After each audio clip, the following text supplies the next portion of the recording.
এবার কি হবে? আচ্ছা, কাপটাও ভেঙে ফেলেছো, হাতে শক্তি নেই, তা চা খাওয়ার তো ইচ্ছা কেন? সারাদিন বসে থাকা, আজ থেকে ঘরের কাজে হাত লাগাও, যেমন থালা বাসন মাজা, ঘর মোছা। কেননা সারাদিন বসে বসে ঝগড়ার ভালো লাগে না। আল্লাহ, তুমি আমাকে কেন দুনিয়ায় রেখেছো?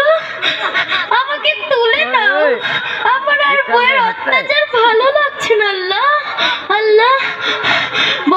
বৌমা, ও বৌমা, আমার খুব কষ্ট হচ্ছে, এক গ্লাস পানি দেবে মা? শুধু পানি দেব না পানির সঙ্গে একটু বিষও মিশিয়ে দেব, যাতে করে আমারও কষ্ট কম হয়ে যায়? আল্লাহ, তুমি আমার বৌমার হাত থেকে হেফাজত রেখো মাবুদ।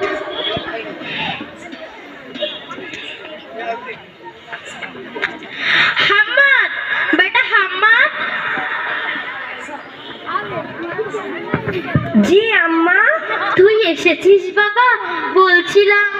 বলছিলাম আমার রাতে খুব ঠান্ডা লাগে, একটা কম্বল এনে দিবি বাবা? ঠিক আছে আম্মা, আমি অফিস থেকে ফেরার সময় আপনার জন্য নতুন চাদর এনে দেবো ইনশাআল্লাহ। আপনি একটু এদিকে আসেন। কি হয়েছে বলো সাইদা? আমি তোমার আদরের স্ত্রী, তুমি আমার জন্য নতুন চাদর এনে দাও, আর আমি আম্মির জন্য পুরনো চাদরটা দিয়ে আসছি। আরে সাইদা, তুমি কি জানো না নবী করিম সাল্লাল্লাহু আলাইহি ওয়াসাল্লাম বলেছেন, আল জান্নাতু তাহতা আকদামিল উম্মাহাত, অর্থাৎ মায়ের পায়ের তলে সন্তানের জান্নাত। আর মা তো শুধু একটা চাদরই চেয়েছে। আজ চাদর চেয়েছে, কালকে আবার নতুন কিছু চাবে, আর নতুন জিনিসেরই তো আমারই প্রয়োজন, কেননা আমার বাড়িতে নতুন কুটুমের যাতায়াত। আর তোমার বাচ্চাদের জন্য কি কোনো ব্যাংক ব্যালেন্স করার ইচ্ছাও নেই বুঝি? এবার যদি মা বাবার পিছনে এত টাকা পয়সা খরচ করো, তাহলে আমাকে বাপের বাড়ি রেখে এসো। আমি তো খুব মুসিবতের মধ্যে পড়ে গেলাম। ঠিক আছে সাইদা, তুমি পুরানো চাদরটা আমার কাছে দাও। এই নাও মা চাদর।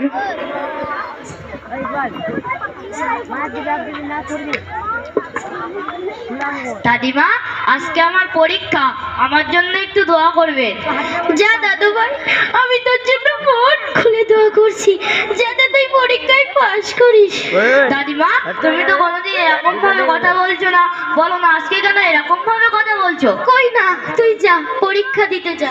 না দাদিমা, কি হয়েছে বলো না? আম্মি কি হয়েছে বলো না? আব্বু কি হয়েছে বলো না? তোমাকে আর কি বলবো বাবা, তোমার দাদিমার রাতে খুব ঠান্ডা লাগে, তাই আমার কাছে একটা চাদর চেয়েছে, কিন্তু তোমার আম্মি নতুন চাদর চেয়েছে, আর তোমার দাদিমাকে পুরানো চাদরটা দিতে হয়েছে। দাদিমা, তুমি কোনো চিন্তা করো না, ওই চাদরটা তুমি আমাকে দাও। এটা তুই কি করছিস দাদু ভাই? তোর আব্বু যখন ছোট ছিল, ওর রাতে যখন ঠান্ডা লাগতো, আমি তাকে চাদর দিয়ে বুকের উপর আগলে রাখতাম। আজ সেই ছেলে, সে তার বইয়ের কথা শুনে আমাকে পুরনো চাদর দিচ্ছে। ওএমজে, তুমি ওটা কি করছো? তুমি ওই চাদরটা তোমার দাদিমাকে দিয়ে দাও। আমি এই চাদরটা আমি দু টুকরো করছি, এক টুকরো আমার দাদিমাকে দিব, আর এক টুকরো আমার কাছে রেখে দেব। আপনি যখন বুড়ি হয়ে যাবেন, এই চাদরটা আমি আপনাকে দিব। হায় আল্লাহ, আমার কাজের আসর আমার ছেলের উপরে পড়েছে। বেটা, তুই কি সেদিন আমার ওই চাদরটা দিতে পারবি?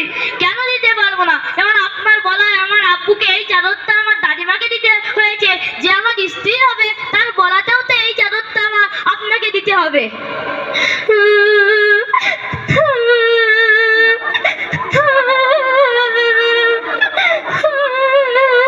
আম্মি, কি হয়েছে?